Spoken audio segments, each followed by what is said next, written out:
सत्ता का दूसरा कार्यकाल। और सवाल अभी विपक्ष से, सवाल तो उससे होगा जिसके हाथ में ताकत हो, जिसके हाथ में पुलिस हो, संस्थाएं हो और मीडिया जिसके सामने नतमस्तक हो। सवाल तो उससे होगा ना। हम लेकर आए खबरों का एक ऐसा शो जिसमें सवाल होंगे सीधे, बेलाग और बेबाक उनसे जो सवालों से बचते हैं, जिनके हाथ में ताकत है। बेबाक सिर्फ द लाइव टीवी पर। द लाइव टीवी, सच सबसे आगे। नमस्कार, आप देख रहे हैं बेबाक, मैं अभिसार शर्मा। आज का दिन एक ऐसी खबर लेकर आया दोस्तों जो निहायत ही शॉकिंग है। खबर आपकी स्क्रीन पर। जम्मू कश्मीर के पुंछ में हुई मुठभेड़ में सेना का अधिकारी और 4 जवान शहीद। ये महज इत्तेफाक नहीं है दोस्तों कि कुछ दिनों पहले 48 घंटों में ही 5 लोगों को मौत के घाट उतार दिया गया था कश्मीर के अंदर, जिसमें 5 वहां के अल्पसंख्यक समुदाय यानी कि हिंदू और सिख थे। और अब हमारे 5 जवान शहीद। इन दोनों घटनाओं के क्या मायने हैं, क्या राजनीतिक मायने हैं और भविष्य में क्या हो सकता है, ये मैं आपको आगे जाके बताऊंगा।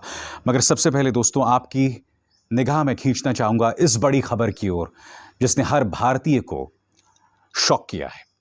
खबर क्या कहती है, मैं आपको पढ़ के सुनाना चाहता हूं। जम्मू कश्मीर के पुंछ जिले में सोमवार को आतंकवाद विरोधी अभियान के दौरान सुरक्षा बलों और आतंकवादियों के बीच मुठभेड़ हुई।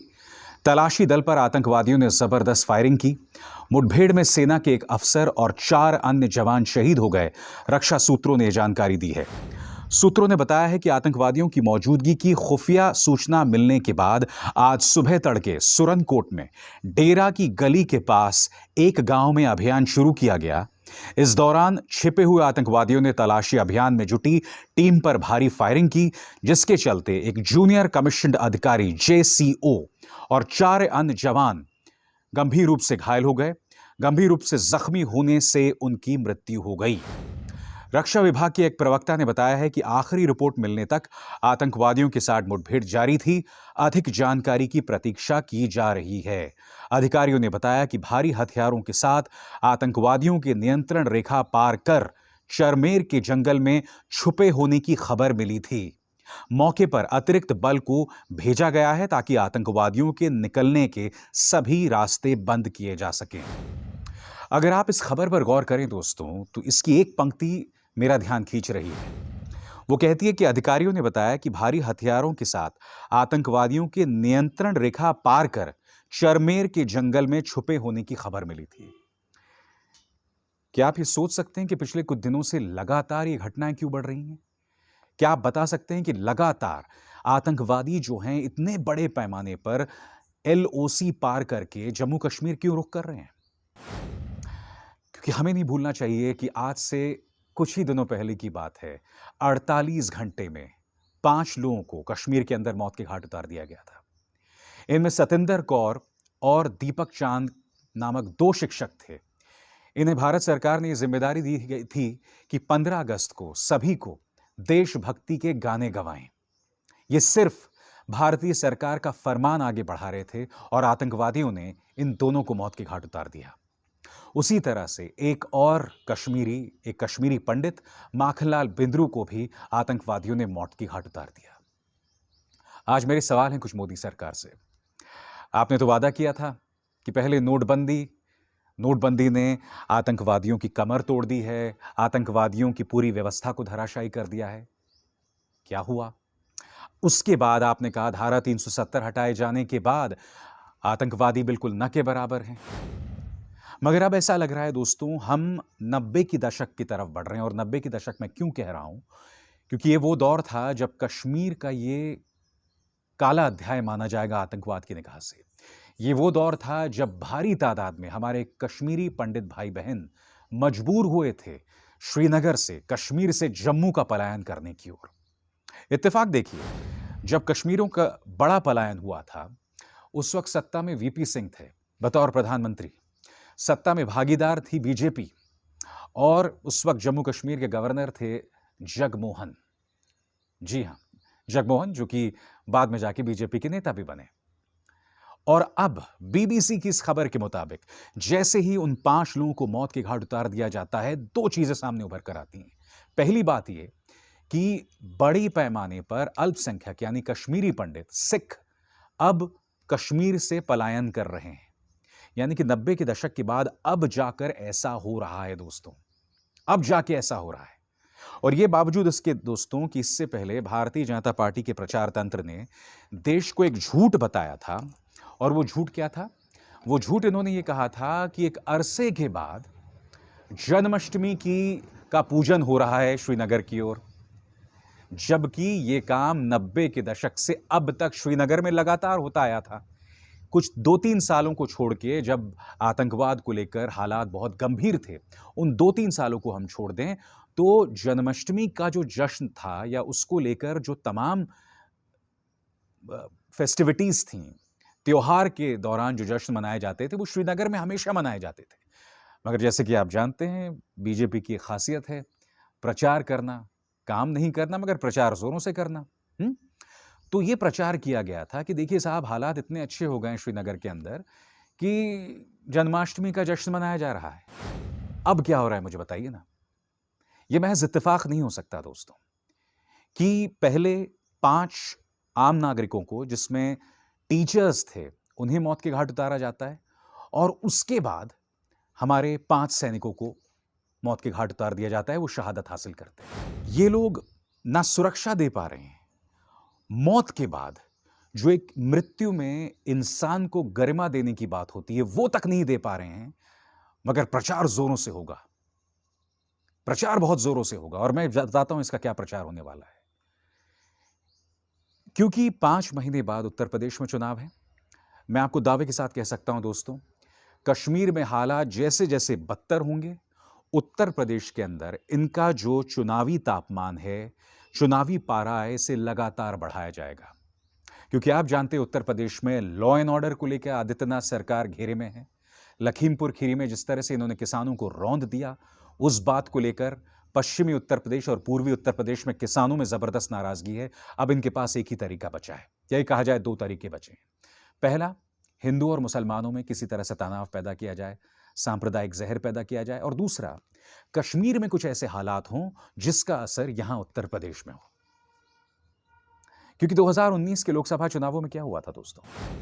पुलवामा, हमारे 40 जवान शहीद हो गए थे। कायदे से वो एक ऐसी घटना थी जिसके आधार पर मोदी सरकार को चुनाव हार जाना चाहिए था, मगर इन्होंने अपने पालतू मीडिया चैनल्स के जरिए ये कहा कि साहब देखिए, पुलवामा को लेकर पहले तो तापमान बढ़ाया गया, शहादत को लेकर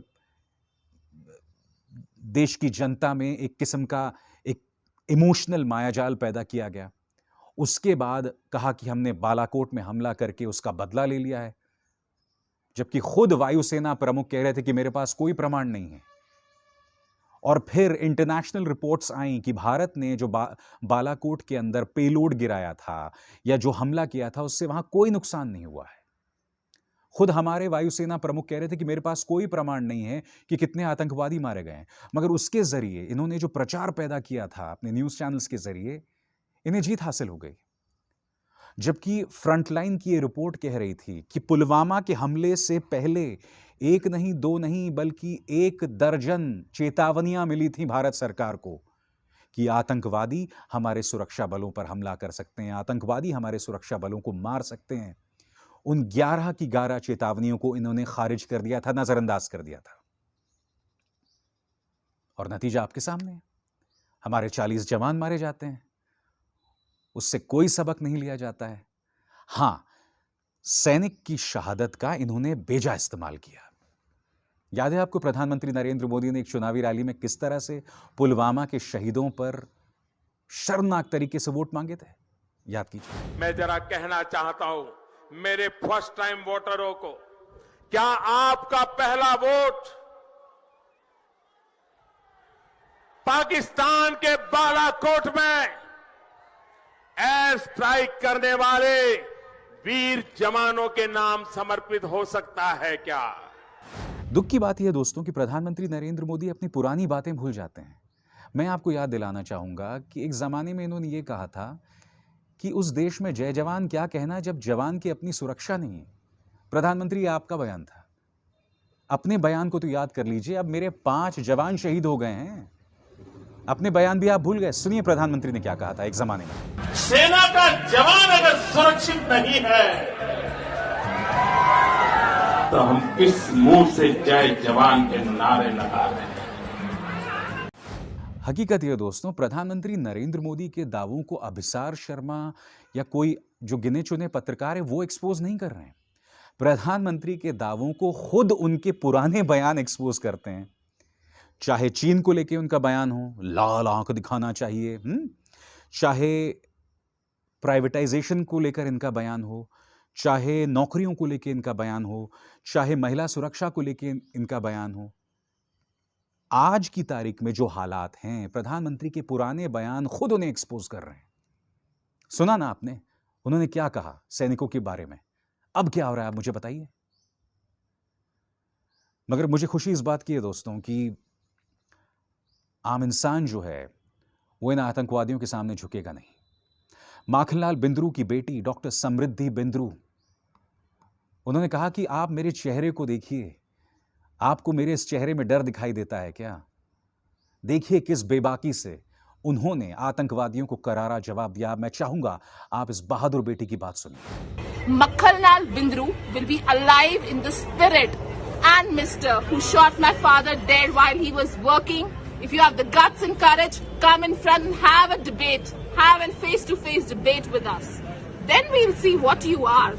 जब एक वर्ड भी बोलना नहीं आएगा ना, करके ऐसे बैठ जाओगे ना, तब समझ आएगा सिर्फ पत्थर ही मार सकते हो और पीछे से गोलियां ही चला सकते हो तुम लोग। क्या करोगे? एक शरीर उड़ा दिया ना तुमने। उस शरीर ने जिनको पैदा किया है ना, वो मैं हूँ। ये हूँ मैं, मेरे बाप की बेटी। आजा सामने, इतनी औकात है ना, चल भाई आ मेरे सामने और मेरे से बात कर। मैं फिर दोहराना चाहता हूं दोस्तों, इस सरकार का सिर्फ एक मकसद है, इस सैनिकों की शहादत के नाम पर वोट हासिल किया जाए, कश्मीर में बदतर हालात पर वोट हासिल किया जाए। क्योंकि क्या होने वाला है मैं अभी आपको बताता हूं। कश्मीर में जैसे जैसे हालात खराब होंगे, जैसे जैसे आम इंसान, पंडितों, अल्पसंख्यकों पर हमले होंगे, जैसे जैसे हमारे सैनिक, हमारे मिलिट्री एस्टैब्लिशमेंट निशाने पर आएंगे, ये लोग उत्तर प्रदेश और उत्तराखंड में उसका तापमान बढ़ाएंगे, कश्मीरियों को बदनाम करेंगे, कश्मीरियों को टारगेट करेंगे। नतीजा क्या होगा कि लगातार हमले जो हैं आम कश्मीरी पर, जो मेहनत मजदूरी के साथ अपनी रोजी रोटी कमा रहा है उत्तर प्रदेश के अंदर, उत्तराखंड के ऊपर, उसके ऊपर हमले बढ़ जाएंगे। आप कह सकते हैं अभिसार शर्मा आप ऐसा क्यों कह रहे हैं? क्या आप भूल गए पुलवामा के दौरान किस तरह से लखनऊ के अंदर दौड़ा दौड़ा कर आम कश्मीरियों को मारा गया था, पीटा गया था? किस तरह से हॉस्टल्स में, कॉलेजेस में पढ़ने वाले कश्मीरियों पर हमला किया गया था? ये सब तमाम चीजें हुई थी। ये तब हुआ था जब इस सरकार के पास कोई जवाब नहीं था कि हमारे सैनिकों पर हो रहे हमलों को कैसे रोका जाए। और जब भी ऐसा होता है तब इसी तरह की सियासत जो है वो सिर उठाती है। और मुझे डर इस बात का है कि उसी तरह की सियासत आने वाले दिनों में सिर उठाने वाली है। क्योंकि देखिए, भारतीय जनता पार्टी का साफ मकसद है कि मुझे किसी भी कीमत पर उत्तर प्रदेश के चुनाव जीतने हैं। अब चुनाव जीतने के लिए ये लोग किसी भी हद को पार कर सकते हैं, और मैं आप दावे के साथ कह सकता हूं उसी तरह की चीजें आने वाले दिनों में दिखाई देंगी। मगर मैं उम्मीद करता हूं कि सरकार ऐसे कदम उठाएगी कि हमारे सैनिक इस तरह से शहादत को गले ना लगाएं, वो ऐसे हालात में काम ना करें जहां हालात बिगड़ रहे हों। इसका बदला लेना है, इसका समाधान नहीं होने वाला है। आपको सबक लेना पड़ेगा पुराने नेताओं से। अरे कुछ और नहीं तो अपने ही प्रधानमंत्री श्री अटल बिहारी वाजपेयी से ही सबक ले लीजिए। उन्हीं की हीलिंग टच पॉलिसी का नतीजा थी कि 10 साल तक कश्मीर में हालात सामान्य थे, बहुत बड़े तादाद में आतंकवादी हमले नहीं हुए थे। क्या प्रधानमंत्री नरेंद्र मोदी स्वर्गीय अटल बिहारी वाजपेयी से सबक नहीं ले सकते? या फिर क्या कश्मीर का इस्तेमाल आप लोग सिर्फ प्राइम टाइम में कश्मीरियों के खिलाफ जहर उगलने और अपनी, जिसे कहते हैं ना कि वोट्स हासिल करने के लिए आप इस्तेमाल करेंगे? इतिहास से सीखिए। इतिहास हमें बार बार सबक देता है। आपने जो भी दावे किए थे कि भाई हम धारा 370 हटा देंगे, आतंकवादी खत्म हो जाएंगे, वो सही नहीं हुआ। आपने कहा था नोटबंदी कर देंगे, आतंकवाद खत्म हो जाएगा, वो सही नहीं हुआ। अब आपको सबक लेना पड़ेगा। संजीदगी से कश्मीर में बैठना होगा, तमाम स्टेक होल्डर्स को साथ में बिठाना होगा, क्योंकि धारा 370 हटाकर आपने क्या कर दिया? धारा 370 आपने जैसे ही हटाया, जो पृथकतावादी कश्मीरी नेता थे, वो तो खैर भारत के समर्थन में थे ही नहीं। आपने हमारे चुने हुए मुख्यमंत्रियों को नजरबंद कर दिया। आपने देश की जनता को बता दिया कि हमारे लिए उन पृथकतावादी नेताओं, जो भारत विरोधी हैं, और वो जो चुनकर आए कश्मीरी मुख्यमंत्री हैं, उनमें कोई फर्क नहीं है। जबकि अब भी वो प्रो इंडिया हैं, चाहे उमर अब्दुल्ला की बात हो, चाहे फारूक अब्दुल्ला की बात हो, चाहे सैफुद्दीन सोज की बात हो। और महबूबा मुफ्ती के साथ तो आपने 3 साल सरकार चलाई ना, यानी कि बीजेपी ने 3 साल सरकार चलाई। कैसे भूल गए आप? इसलिए सोच समझकर बदला लेना, एलओसी पार करके सर्जिकल स्ट्राइक करना, ठीक है, वो तमाम चीजें हैं, उस बदले की कामना हर भारतीय करता है, मगर समाधान दूरगामी होना चाहिए, जिसमें आप आम कश्मीरी को उसमें शामिल करें। जब तक आप कश्मीरी को विश्वास में नहीं लेंगे, तब तक आप किसी भी समाधान की उम्मीद नहीं कर सकते हैं। समाधान एक लंबा रास्ता है, आज से उसकी शुरुआत कीजिए। बंद कीजिए कश्मीर के नाम पर सियासत करना, बंद कीजिए प्राइम टाइम पर कश्मीरियों को गाली दे देकर उत्तर प्रदेश में वोट हासिल करने का अपना यह ड्रामा। क्योंकि जब तक आप ऐसा करते रहेंगे, कश्मीर को लेकर कोई सॉल्यूशन नहीं होगा, और फिर वही होगा जो पिछले 1 हफ्ते से होता आ रहा है। आज जबकि मेरे 5 जवान शहीद हो गए, और अभी 2-3 दिन पहले जब 5 आम नागरिकों को आतंकवादियों ने मौत के घाट उतार दिया था। अभिसार शर्मा को दीजिए इजाजत। नमस्कार। द लाइव टीवी, सच सबसे आगे।